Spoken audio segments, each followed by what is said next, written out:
So, in this video, I would like to discuss about what is dengue hemorrhagic fever and dengue shock syndrome criteria for hospitalization and treatment guidelines. Remember, any acute febrile illness of 2 to 7 days duration with 2 or more symptoms like rash, headache, retroorbital pain, myalgia and leukopenia, we call it as dengue fever. Dengue hemorrhagic fever, it is a severe case of dengue with a hemorrhagic tendency.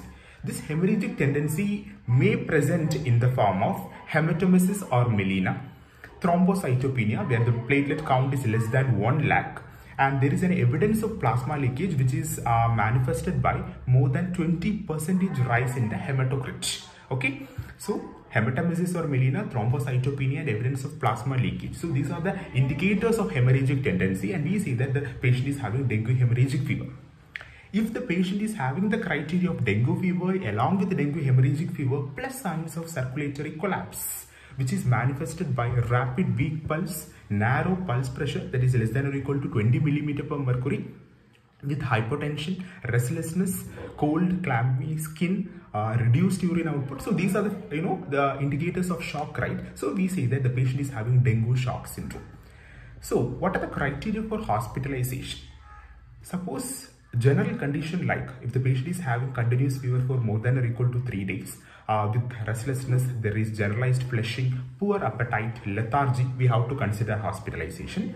If the patient is having dehydration in the form of diarrhea or unable to tolerate oral feeds, if the patient is having right hypochondrial pain with tender hepatomegaly, if the plasma leakage signs like rising hematocrit, okay, pleural effusion, ascites, we have to consider for hospitalization. Or in case of positive tourniquet tests, the tourniquet test will be positive because of the capillary fragility, and which is again an indicator of hemorrhagic tendency. Or as I have told that is a platelet count is less than 1 lakh, hematemesis, melena, signs of circulatory failure or shock like rapid weak pulse, cold clammy skin, narrowing of pulse pressure. So all these features when present, we have to consider hospitalization of the patient.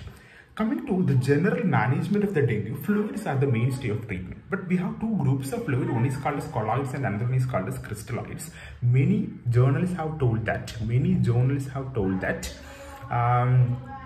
Colloids are far better than crystalloids. Okay, colloids are far better than crystalloids. And what are the other therapeutic measures? Of course, it is a type of a supportive management we used to give, and blood component therapy like PRBC, FFP, cryoprecipitate, and platelet concentrate.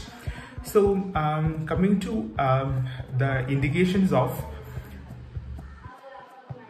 blood component therapy. So, PRBC. Okay, PRBC for volume depletion in case of massive bleeding, and next is platelet concentrate. Generally avoid it. Okay, see, usually what is the indication for platelet therapy in a case of dengue?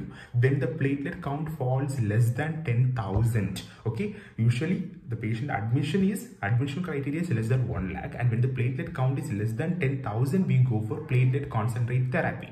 Okay, so unless and until there is the platelet fall of platelet count of less than 10,000, or the patient is present with massive bleeding in the sense what continuous bleeding from an existing existing peptic ulcer, or in case of an CNS bleed, then only we will go for a platelet therapy. Okay, and remember, FFP, fresh flows and plasma, is given for patients where there is massive coagulopathy, and after that the patient presents with bleeding. So main therapy is supportive therapy. Colloids are preferred than crystalloids, and then we will go for PRBC, then we will go for platelet concentrate. Remember, platelet therapy, the cutoff is less than 10,000, which can be asked as an MCQ. Less than 1 lakh is the criteria for admission. Then FFP in case of massive coagulopathy, and after that, because of the massive coagulopathy, if the patient presents with bleeding, you can go for platelet therapy. Okay, so these are the important points that you have to remember.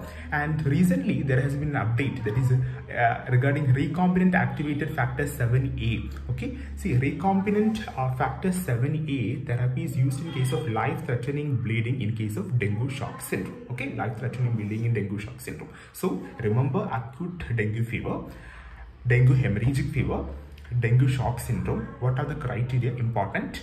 What are the criteria for hospitalization? I have told you. What is the main line of management? Supportive management, colloids preferred over crystalloids. Then what? PRBC, FFP, Platelet, remember, platelet less than 10,000.